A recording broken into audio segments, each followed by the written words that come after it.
Selon certains, le colonialisme et l'impérialisme, c'est de l'histoire ancienne pour la France. Pourtant, quand on regarde les faits, depuis 2001, la France a occupé et bombardé plus de 12 pays et elle a peut-être causé la mort de 100 000 personnes. Alors dans cette vidéo, on va essayer d'expliquer tout ça et on va voir pourquoi et comment. Et on va répondre à la question, est-ce que la France est encore un pays impérialiste et colonialiste? Ouais, ta gueule. Oula, oula, là c'est pas faire mal. Là, c'est efficacité, là. Il y a plus village. Ça fait plaisir. Mais alors, tout le monde à reloger là. Ça fait plaisir. Non, il va falloir que tu laisses ta tente, il y a du monde à reloger. Ouais, c'est clair. Eh, il va y avoir de la viande ce soir. Et celle-là, elle sera pas périmée. Et l'autre baraque, elle crame encore. Hein. On est vraiment des bâtards. S'il faut, il y a des gamins dedans. Ils m'en foutent à peu près à côté. Ah non, non, mais il y en a plus là, des gamins. Là, il n'y a plus Ils sont en rien. dehors là. Ouais. Enculé. Et voilà les gars, il est midi 20.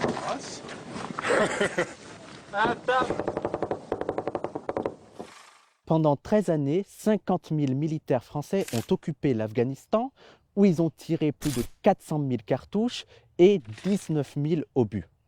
Les avions français ont largué plus de 1600 bombes et 18 000 obus sur les villes syriennes et irakiennes.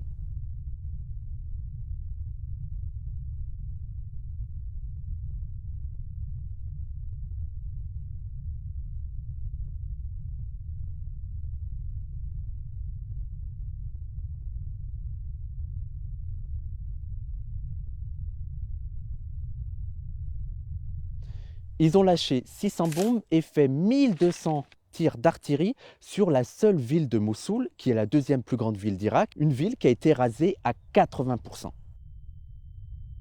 Plus de 10 000 maisons ont été détruites.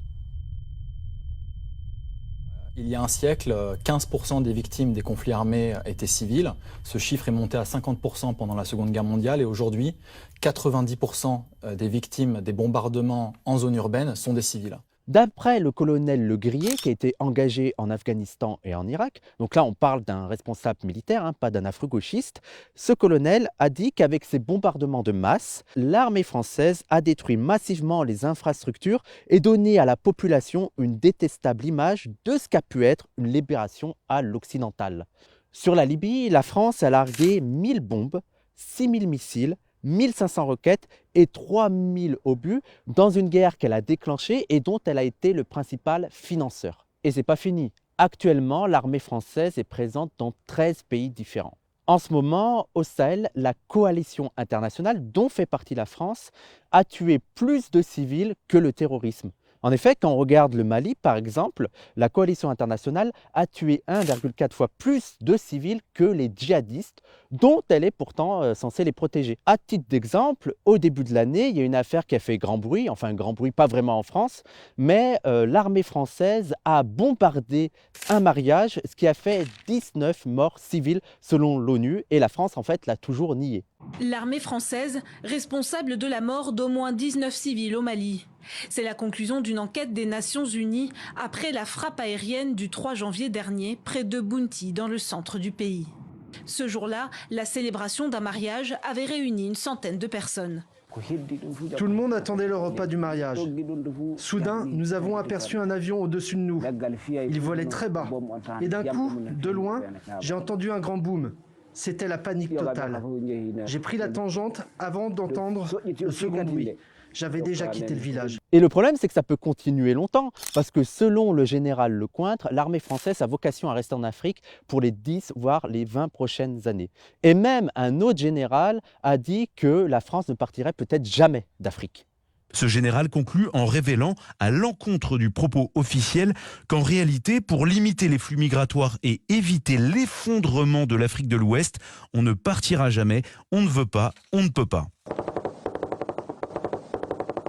On va me dire, oui, mais c'est pour lutter contre le terrorisme. Sauf que cette excuse, elle ne tient pas la route, parce qu'il faut savoir que les pays interventionnistes, c'est-à-dire ceux qui font des interventions dans les pays étrangers, ils ont 55 fois plus de chances de subir des attaques terroristes.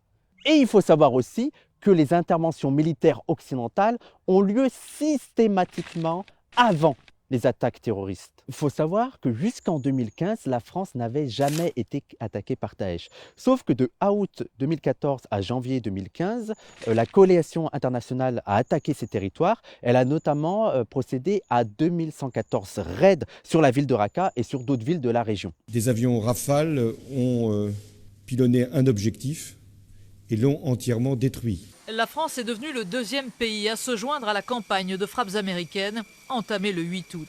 Pendant les 6 derniers mois de 2015, la coalition internationale a en moyenne largué une bombe ou un missile toutes les 7 minutes en Syrie et en Irak. Et en termes de nombre de morts durant l'année 2015, c'est l'équivalent d'un attentat du Bataclan tous les jours. 5 jours après les attentats de Nice et dans une logique de pure vengeance, le 19 juillet 2016, l'armée française a fait un raid aérien sur la ville d'Al-Toukar. Elle a tué 73 civils, dont 27 enfants, selon Amnesty International. Mais attention, on va être très clair, hein. Je ne justifie et je ne légitime en aucun cas les attaques terroristes. Déjà, il faut savoir que moi aussi, je peux en être victime. Je peux aussi être victime des attentats terroristes comme n'importe quel Français. D'ailleurs, il ne faut pas oublier que lors des attentats de Nice, un tiers des victimes étaient musulmanes. Sauf que, justement, c'est l'anti-impérialisme qui est vraiment efficace pour lutter contre le phénomène terroriste. C'est déjà plus efficace que de larguer des bombes à l'étranger. Mais en désignant l'Al-Qaïda comme l'ennemi permanent contre lequel il faut mener une croisade par des voies militaires et sécuritaires totalement inadaptées à sa forme réelle, on a pris une mitrailleuse pour tuer un moustique. Alors évidemment, on a raté le moustique, mais les dégâts collatéraux sont patents, comme on peut le constater au quotidien, en Irak, en Afghanistan, en Somalie, au Yémen. Et le premier effet de cette croisade ratée, ça a été d'alimenter, au contraire, le vivier des volontaires, de légitimer cette forme de violence, d'en faire le seul référentiel d'action, d'affirmation possible dans un monde musulman dont l'imaginaire collectif est traumatisé maintenant par une loi universelle des suspects qui pèse sur elle, par des interventions et des occupations militaires massives, interminables et aveugles. Il faut savoir en fait que quand on fait des frappes aériennes, c'est très difficile de distinguer un civil d'un soldat. Et en fait, dans les faits, à chaque fois qu'un homme adulte de sexe masculin est tué, l'armée française considère qu'elle a tué un soldat. J'ai évidemment pris soin de procéder moi-même aux vérifications, qu'il n'y avait ni mariage, ni femme, ni enfant, qu'il s'agissait d'hommes et exclusivement d'hommes. Ils avaient décidé d'aller là-bas, de profiter entre hommes, parce qu'effectivement, dans la zone, c'est interdit que femmes et hommes se mélangent pendant les cérémonies. Par exemple, au début de l'année, il y a eu 6 jeunes Maliens, dont 2 étaient âgés de moins de 16 ans et qui avaient un fusil de chasse pour partir chasser le lapin et le perdrix et qui ont été tués par l'armée française qui a considéré que c'était des djihadistes. Et même quand ce sont des soldats qui sont tués, il ne faut pas oublier le cas des enfants soldats. Par exemple, le 27 octobre 2015, la France avait annoncé faire ses premières frappes aériennes, notamment sur un camp en Syrie, sauf qu'elle a tué 12 enfants. Selon l'Observatoire syrien des droits de l'homme. Et donc, en fait, c'est ça qui est important de savoir, c'est que la distinction entre civils et soldats, elle est floue. L'armée française joue sur ce flou. En 2017, Jeune Afrique révélait que l'armée française avait tué un enfant de 10 ans en le confondant avec un guetteur. La force Barkhane a également tué une dizaine de soldats maliens qui étaient retenus en otage dans une prison en 2017. Et elle est soupçonnée d'avoir abattu par drone plusieurs femmes et enfants en février 2020 selon Mediapart. Mais en tout, combien de personnes sont mortes à cause de l'impérialisme français ces 20 dernières années? Selon les estimations, en Afghanistan, la guerre a fait plus de 640 000 morts, dont une majorité de civils. La guerre en Syrie a fait 560 000 morts. En Irak, à partir de l'engagement français, il y a eu au moins 56 000 morts civils. Et en Libye, la guerre et le chaos provoqués principalement par la France a fait autour de 150 000 morts, dont la moitié sont des civils. Mais quelle est la part de responsabilité de la France dans toutes ces victimes? Le problème, c'est que c'est difficile à savoir.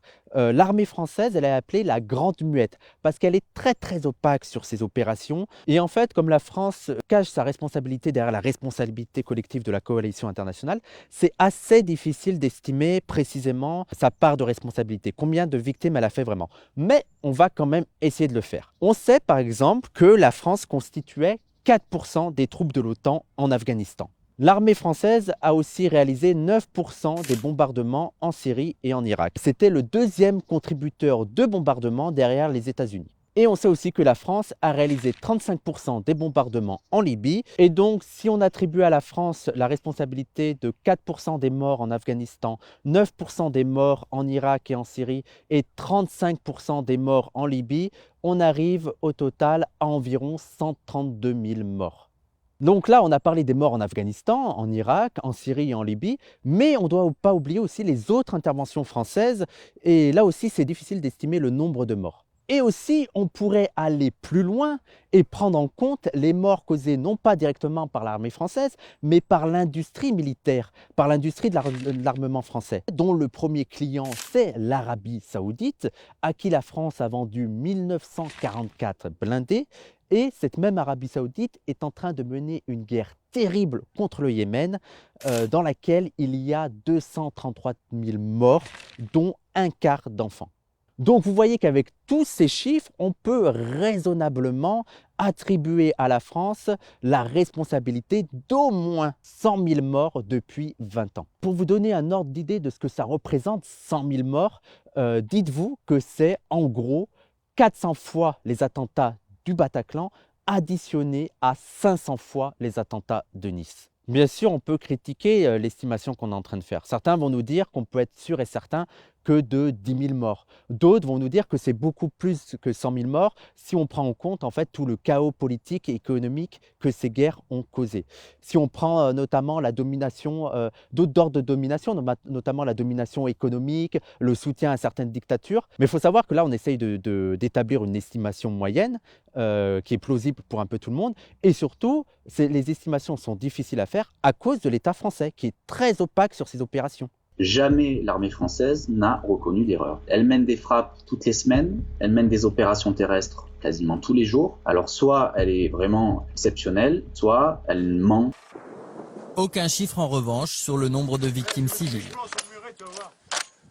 Il y a dû avoir des dommages collatéraux. Maintenant, on n'a pas été reconnaître sur zone pour comptabiliser s'il y avait des morts ou pas, mais il devait y en avoir. Il y a une opacité totale au niveau de l'armée. C'est du secret défense la plupart du temps. On ne sait pas quand est-ce qu'il y a des frappes, qui sont les personnes ciblées, où, quand, pourquoi. Au niveau du ministère des Armées, on fait les morts. C'est seulement lorsqu'une dépêche va paraître que là, ils finissent par réagir. Et en tout cas, nos estimations, elles n'ont rien d'aberrante, surtout quand on sait que depuis 20 ans, 60 000 militaires français ont été déployés, que des centaines de milliers de cartouches ont été tirées, que l'aviation française a largué plus de 3 000 bombes et missiles et 40 000 obus.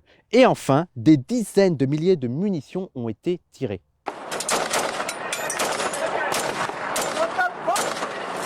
Vous avez le visuel?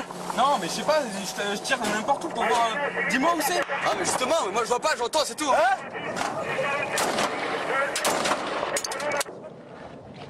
Mais je vois rien de sa mère.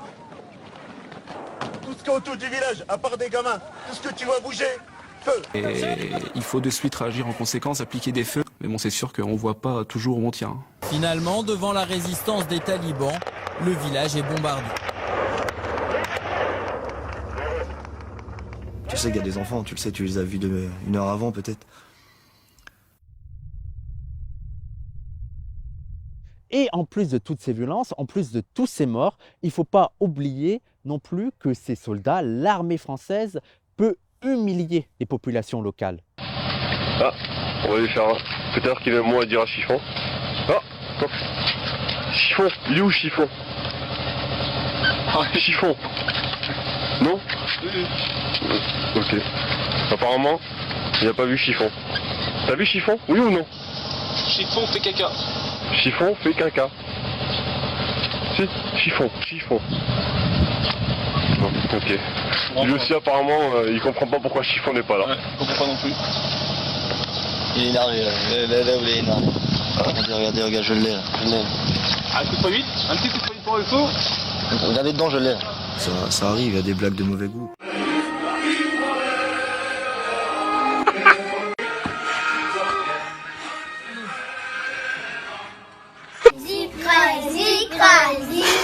Voici ce qu'il poste alors qu'il est au Sahel dans le cadre de la mission Barkhane.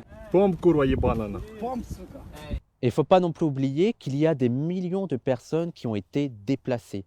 Et surtout, ces catastrophes, les dégâts causés par ces guerres, provoquent des fortes migrations vers l'Europe, des migrations qui sont réprimées par ces mêmes pouvoirs qui ont bombardé leur pays et détruit leurs maisons.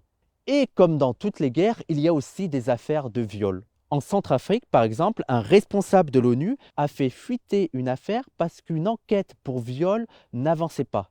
C'était des enfants qui habitaient des bidonvilles et qui ont accusé des soldats français, 5 soldats français plus précisément, de viol, mais aussi d'échanger leurs rations alimentaires contre des relations sexuelles. C'est le journal The Guardian qui révèle l'affaire au printemps 2015. Le quotidien britannique fait état d'une note interne de l'ONU. Dans ce document se trouvent les auditions de garçons âgés de 9 à 13 ans. Les enfants accusent les militaires d'avoir abusé d'eux en échange de nourriture entre décembre 2013 et juin 2014.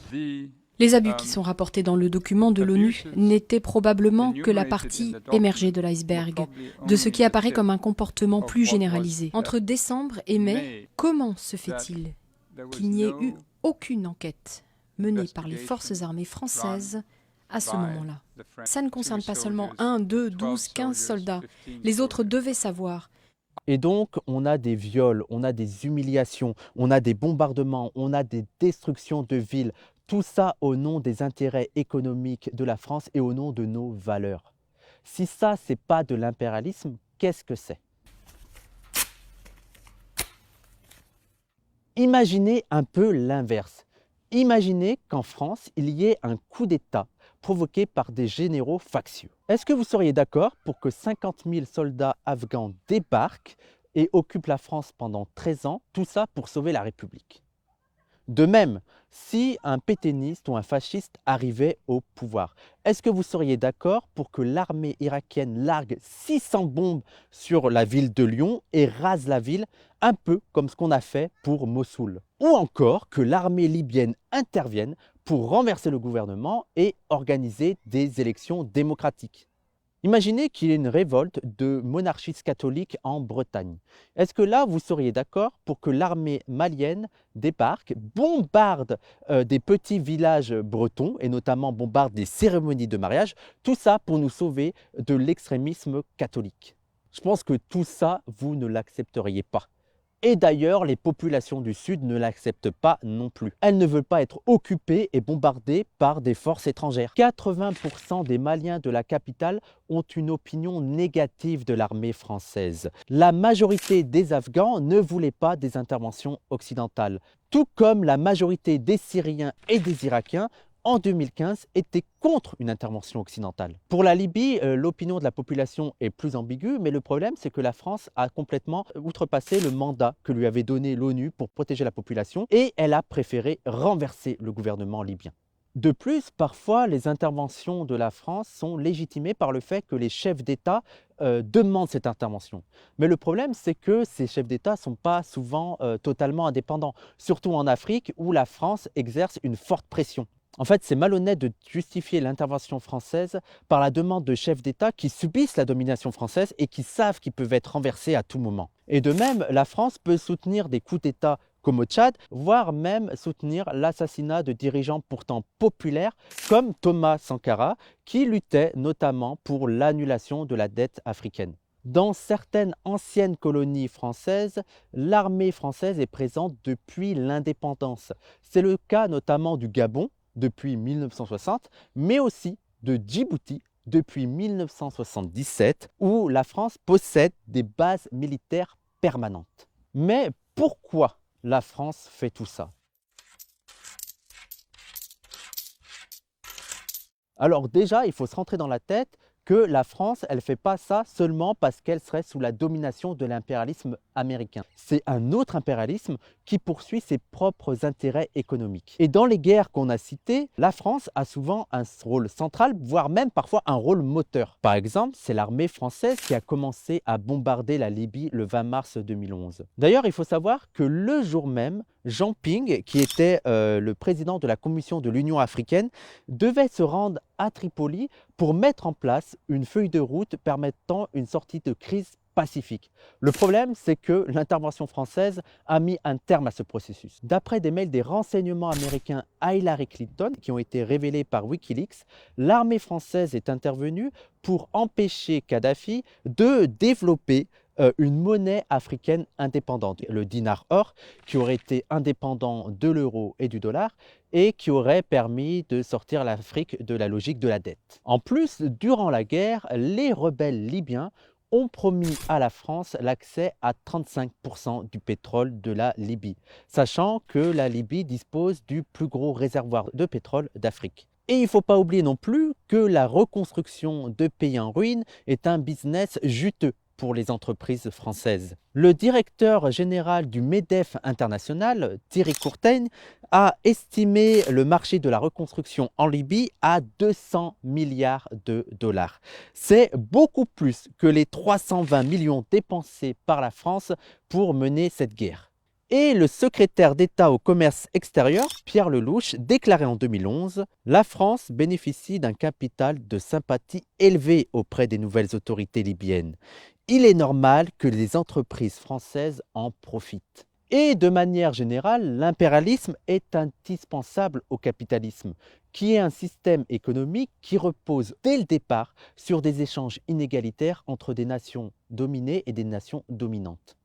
L'impérialisme, stade suprême du capitalisme, comme disait un russe, je ne sais plus qui. Mais... Et en fait, il est dans l'intérêt de la France de maintenir en Afrique ou au Moyen-Orient de nombreuses frontières qui sont héritées de la période coloniale et de maintenir aussi une rivalité capitaliste, une concurrence capitaliste entre ces pays pour maintenir au plus bas les prix des matières premières, les prix de l'énergie et de tous les produits qu'on peut retrouver là-bas, comme le pétrole, l'uranium ou le coltan.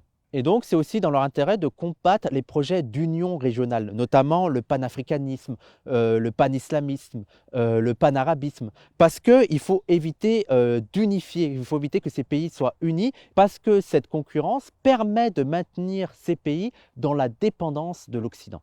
Les idéologues de la violence islamique ne sont pas des fous de Dieu. Ce sont des gens qui ont des objectifs précis. Et leur objectif, ce n'est pas d'islamiser le monde, c'est de prendre le pouvoir et les richesses qui y sont liées dans le monde musulman sans que l'Occident intervienne. De plus, l'impérialisme est une source d'emploi pour la France, parce que l'armée française emploie 270 000 personnes, tandis que l'industrie de l'armement emploie, elle, 200 000 personnes. L'industrie de l'armement française représente un chiffre d'affaires d'environ 15 milliards d'euros. Et on rappelle que le premier client de l'industrie de l'armement en France, c'est l'Arabie Saoudite, qui est en ce moment en train de mener une guerre génocidaire au Yémen. Les cratères creusés par les frappes saoudiennes au Yémen. Depuis le début de la guerre, il y a 5 ans, plus de 10 000 personnes ont été tuées. Plus meurtrier encore que les bombardements, la faim et le manque de médicaments, causés en grande partie par un blocus aérien et maritime. Ici, la frégate Aldamam 816, construite à Lorient par Naval Group, est facilement identifiable. Un crime de guerre. La coalition sait parfaitement ce qu'elle fait à travers ce blocus naval. Elle sait qu'en empêchant notamment l'acheminement de médicaments, mais aussi et surtout l'acheminement de carburant au Yémen, des populations civiles vont mourir du fait de l'augmentation du coût de la nourriture, de l'augmentation du coût de l'eau potable. Et la France, en apportant son assistance technique à la réalisation quotidienne de ce crime, la France se rend complice de ce crime de guerre. Ces ventes d'armes sont souvent contraires au droit international, au droit humanitaire ou même aux valeurs de la République, mais les intérêts capitalistes passent avant tout. Et c'est pour ça que Lafarge peut financer Daesh ou que Total peut financer la junte militaire en Birmanie, sans que ça dérange vraiment la République, parce que c'est le capital avant tout.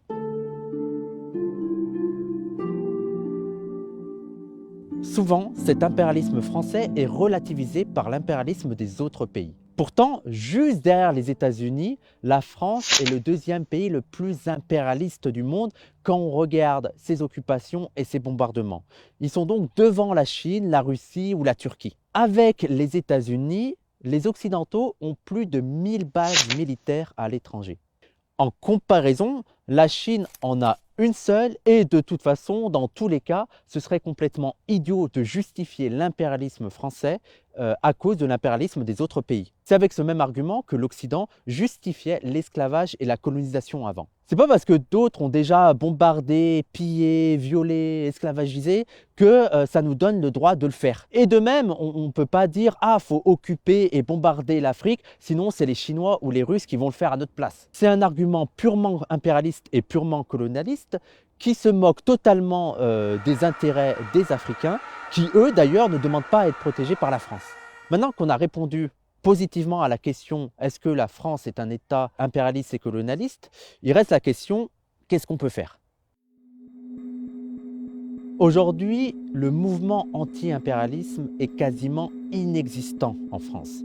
Là, les arguments qu'on a donnés sur l'impérialisme français et sur l'anti-impérialisme en général, qui ne se concentrent pas sur l'impérialisme américain, il est totalement inexistant dans les médias mainstream. Mais même sur Internet, même sur les médias alternatifs sur Internet, c'est assez difficile de trouver des productions anti-impérialistes. Et quand quelqu'un a le malheur d'établir une relation de cause à effet entre l'impérialisme des Occidentaux et les attaques terroristes, qui est pourtant prouvé par des enquêtes, qui est prouvé scientifiquement, eh ben, il est tout de suite attaqué. La France ne fait nullement la guerre à l'islam. La France protège des populations contre les islamistes. Non, elle ne protège pas des populations qu'elle bombarde et dans lesquelles elle fait des dizaines de milliers de morts parmi les civils. Quand même, les assaillants du Bataclan, que demandent-ils? Arrêter les frappes en Syrie. Que leurs gestes soient absolument abjects. Mais non, absolument pas. Il faut entendre la causalité, les rapports de causalité. Il y a 60 fois plus de chances d'être frappé par un attentat. Et ces attaques, elles ne sont pas étonnantes, parce que les impérialistes vont défendre leurs intérêts. Et le problème, c'est que les médias appartiennent souvent à ces mêmes impérialistes. On a l'exemple de Vincent Bolloré, qui est propriétaire de CNews, de Canal+ et de Europe 1, mais aussi de Bolloré Logistique Africa. Mais aussi Martin Bouygues, propriétaire de TF1 et LCI, mais aussi propriétaire de Bouygues Construction et en partie Alstom. Des entreprises qui sont très importantes dans la France-Afrique. Idem pour Valeurs Actuelles, propriété d'un milliardaire et marchand d'armes de guerre au Mozambique et acteur majeur de la France-Afrique. Et donc, dans ce contexte, vous comprenez bien qu'il est difficile de diffuser dans les médias un discours anti-impérialiste.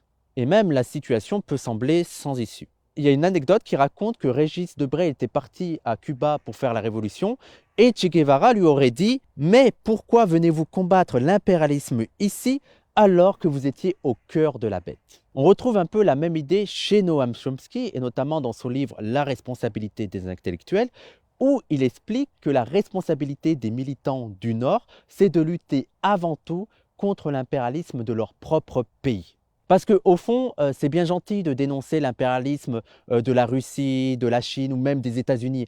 Là où vous avez vraiment du poids, là où vous pouvez avoir vraiment une capacité de changement, c'est dans votre propre pays. Et c'est donc d'abord de dénoncer l'impérialisme de votre pays.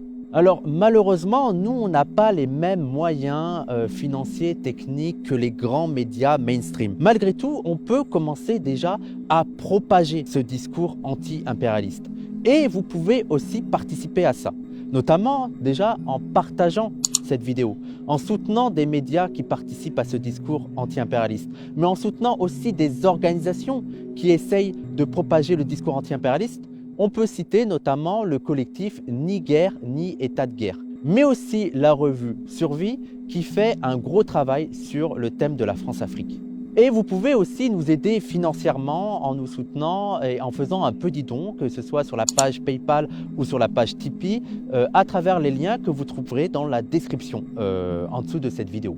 Parce que le problème, c'est que nous, on n'est pas financé par l'industrie de l'armement ou par la France-Afrique, contrairement aux gros médias. Et donc, les seuls qui peuvent nous financer, c'est vous. Et d'ailleurs, je voulais profiter de cette vidéo pour vous dire un énorme merci. Depuis qu'on a été ban de Twitch, on a reçu énormément de soutien, que ce soit des messages super sympathiques, mais aussi pas mal de dons. Un grand merci.